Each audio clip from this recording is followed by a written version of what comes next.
So up until this point, we've been developing an axiomatic approach to the real numbers using the field axioms and the order axioms. I wanted to point out that these axioms really are useful for other situations by giving some examples of sets which are fields which are very different from the real numbers. So I'm going to find this symbol, the integers slash p integers, which is usually pronounced z mod pz, as the set of integers 0, 1, 2, dot, dot, dot, p minus 1. And I'm going to define something that I'm going to call multiplication and addition on this set. And both of these procedures are going to go through the following two-step algorithm.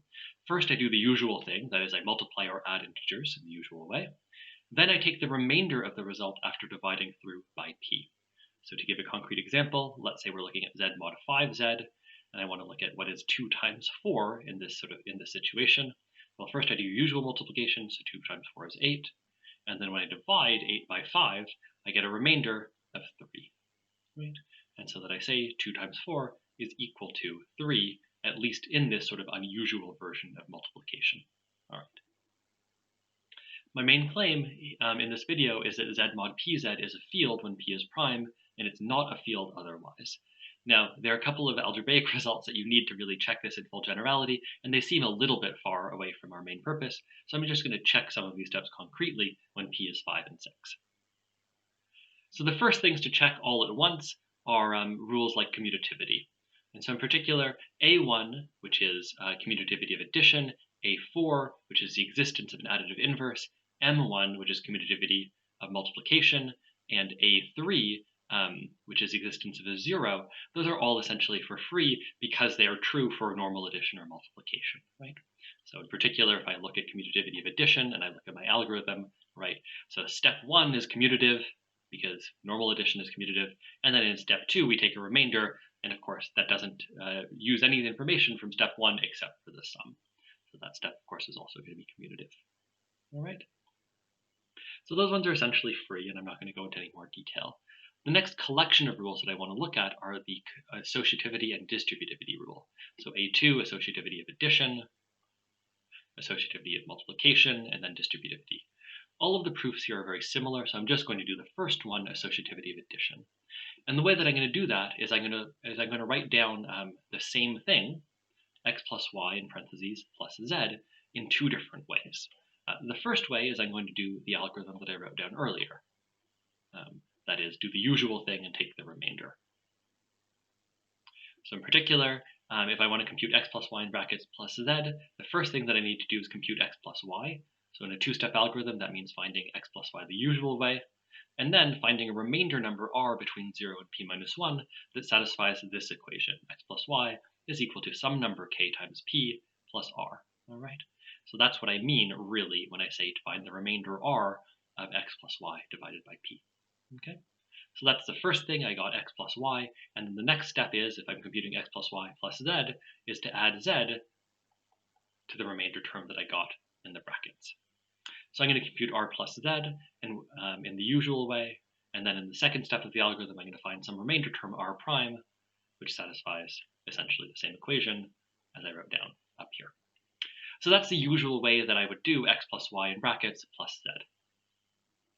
Now I'm going to write down another algorithm, and this algorithm isn't something that's justified by anything that I wrote down before. I'm just writing it down and seeing what happens. So here's the second algorithm. I'm going to compute x plus y plus z in the usual way. And I know that usual addition is associative, so I don't need any brackets here.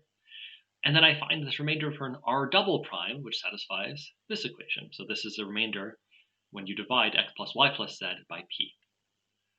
And then I'm going to make the following observation. In my first version of the algorithm, that is when I follow the sort of algorithm that I used at the beginning to define addition in z mod pz, I had that x plus y is equal to r plus kp, and r plus z is equal to r prime plus k prime p.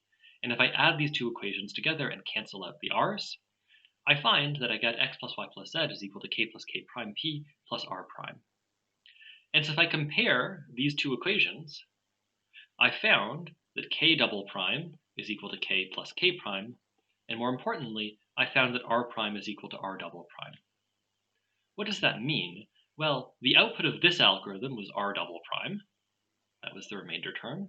And the output of this sort of 2 times 2-step algorithm was r prime. And so what we found is that actually those two algorithms have the same output. R prime is always equal to R double prime, which means that actually if we're adding numbers in this way, if we're looking at x plus y in parentheses plus z, we could use either algorithm. We could use this first algorithm, which is sort of what my definitions say, or we could have used this alternative algorithm, because I checked they always give the same answer. Oops. Just put the whole thing in the box. What does that mean? Well, this second algorithm is obviously associative because we're using associativity of addition in the first step, and we sort of no longer have x plus y plus z individually in the second step. So this algorithm is associative. It gives the same answer as this algorithm, which means that actually this algorithm is associative as well. Okay. So that's how I checked A2. The other sort of similar rules, M2 and A1 and AM1, are essentially the same. That is, I compare the sort of real algorithm, or the one that's given in the definition, to an alternative where I just do everything all at once. And I'll check that both of those algorithms give the same answer. Okay. Great, so we're almost all of the way done. We really only have two things left. We have to check that there exists a unique multiplicative identity, which we call 1. I'll point out the fact that 1 is a multiplicative identity, that's obvious from the definition. The thing that you have to check is that there's only one thing which has this property. That's not so obvious. And then we have to check M4, which is that there exists a multiplicative inverse A inverse. Okay, we're going to start with M4, and as I said at the top of this video, there exists some algebraic theorem which tells you that, which sort of immediately implies that multiplicative inverses exist for Z mod PZ, but proving that is a little bit far away. So I'm just going to, in this particular video, check case by case for P is equal to 5 and P is equal to 6. So for P equals 5, for every number A, I need to find something that is A inverse, that is the multiplicative inverse. So the multiplicative inverse of 1 is just 1. And for the rest of them, well, I'm just going to guess and check. So of course I did this beforehand. So if I look at 2 times 3, I find that 2 times 3 is 6 in sort of usual multiplication. And so in this multiplication over Z mod 5Z, that's equal to 1. 3 times 2 is 6, which of course again is 1. And 4 times 4 is equal to 16, which is 1. Okay. So in each of these cases for A equals 1, 2, 3, and 4, I found some number, in this case 1, 3, 2, 4, which was the multiplicative inverse. So multiplicative inverse exists. All right. For P equals 6, I can do the same thing, but I'm going to find that it doesn't work. And so in particular, I want to check that 2 doesn't have a multiplicative inverse. And how do I do that? I just multiply 2 by every element of the group. So 2 times 1 is 2, 2 times 2 is 4, 2 times 3 is 6, which is sort of equivalent to 0.